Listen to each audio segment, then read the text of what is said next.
Um experiente detetive começa a acompanhar um caso de assassinatos em série na Academia Militar dos Estados Unidos. Se o criminoso não for capturado logo, pode colocar a academia em xeque. O ano é 1830, os recursos são escassos. E para auxiliar nessa investigação, ele convoca um jovem cadete, também dessa academia, cujo nome é Edgar Allan Poe. Sim, você conhece esse nome porque é o mesmo nome do famoso autor de horror, terror e suspense. No caso usado aqui, como um personagem fictício envolto a uma alegoria para essa fantasia soturna que o próprio Edgar Allan Poe poderia, quem sabe, ter escrito. E aí, por isso, por que não viver, né?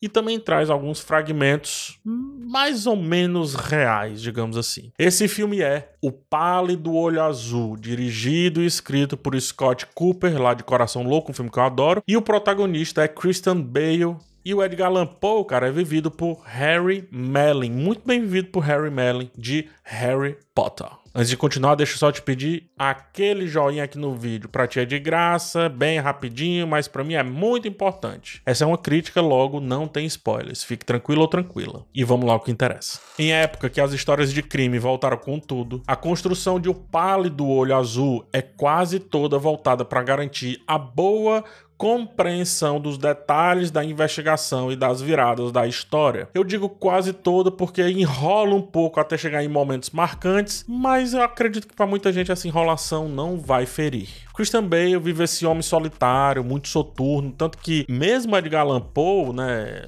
naquela história, estando presente naquela história, ele que é conhecido por ser um autor de origem toda sombria, toda dark, ainda assim ele se mostra mais leve do que o personagem do Christian Bale, o detetive Landor. Sendo assim, a curiosidade do nome da pessoa que, até pelo que a história conta, virá a ser um grande autor de histórias de mistério, é suplantada pela obstinação de Landor para com esse caso que, a princípio, não parece deixá-lo tão empolgado assim. A pergunta inicial então é: se não é tão interessante para ele, por que será para nós? E aí por isso se torna interessante automaticamente. Faz sentido? É um paradoxo, mas é fato. O filme não tem interesse em responder essa teima logo de pronto, porque as interações de Poe com Landor parecem ser mais determinadas a serem feitas, serem realizadas, construídas, do que qualquer outra coisa que acontece em tela. Assim, temos um filme de passadas lentas para com o caso e passadas rápidas na relação entre esses dois personagens. Nem todo mundo vai conhecer Poe e, portanto, não vai sentir o peso da construção dessa narrativa que referencia o jeito como o autor era na vida real e como ele construía as suas histórias. Poe realmente serviu ao exército, ele precisava de uma grana ali para sustentar a sua vida de escritor iniciante e por isso foi na Academia Militar dos Estados Unidos. Em vários escritos dele,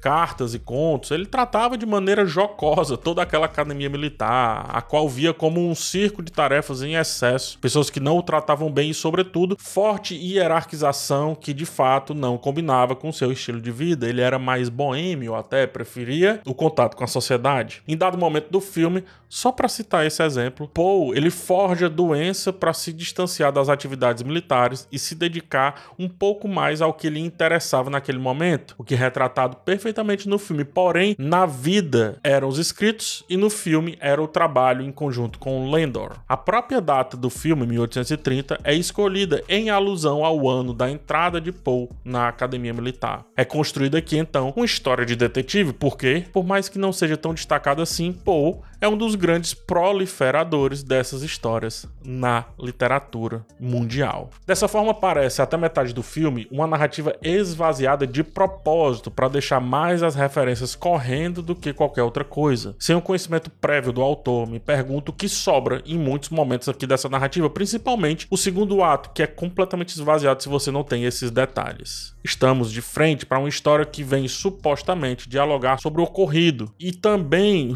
por algum motivo, nos fazer entender como que Edgar Allan Poe passou a ser o autor que ele é na vida real. Só que assim, isso é algo que eu julgo extremamente pretensioso. Eu não vejo como esse sendo o foco mais útil ao filme. Tratar Poe como mais um elemento da narrativa e não deixá-lo ganhar a narrativa faria do filme O Pálido Olho Azul bem mais autêntico, bem mais autônomo até, mais dependente só de si, mais dependente só da sua história, como acredito devem ser a maioria dos filmes, obviamente tirando aqueles que fazem parte de uma grande franquia, né? Esse sentimento de pretensão acho que piora, porque tanto nunca se afirma, como se conclui em uma resolução literal, não é deixada para os espectadores que participem desse grande clímax e dessa grande virada da história, sem que diálogos expositivos não entreguem completamente o tempo dedicado a essa jornada. Em resumo, o filme ele conta a sua história em vez de deixar a sua história se contar. É um filme que pede sim a curiosidade do espectador durante muito tempo, mas depois a pisoteia justamente no desfecho. Ele esnoba a inteligência de quem o vê e tira do ar tudo que foi sugerido para praticamente desenhar em tela. Apesar desse problema gritante no roteiro, eu diria que também nos rumos macro do projeto, ainda assim é um filme gostoso de acompanhar. A direção conduz com maestria cada cena. São usados muitos planos que passeiam pelo cenário como um todo. Tem zoom indo, tem zoom voltando,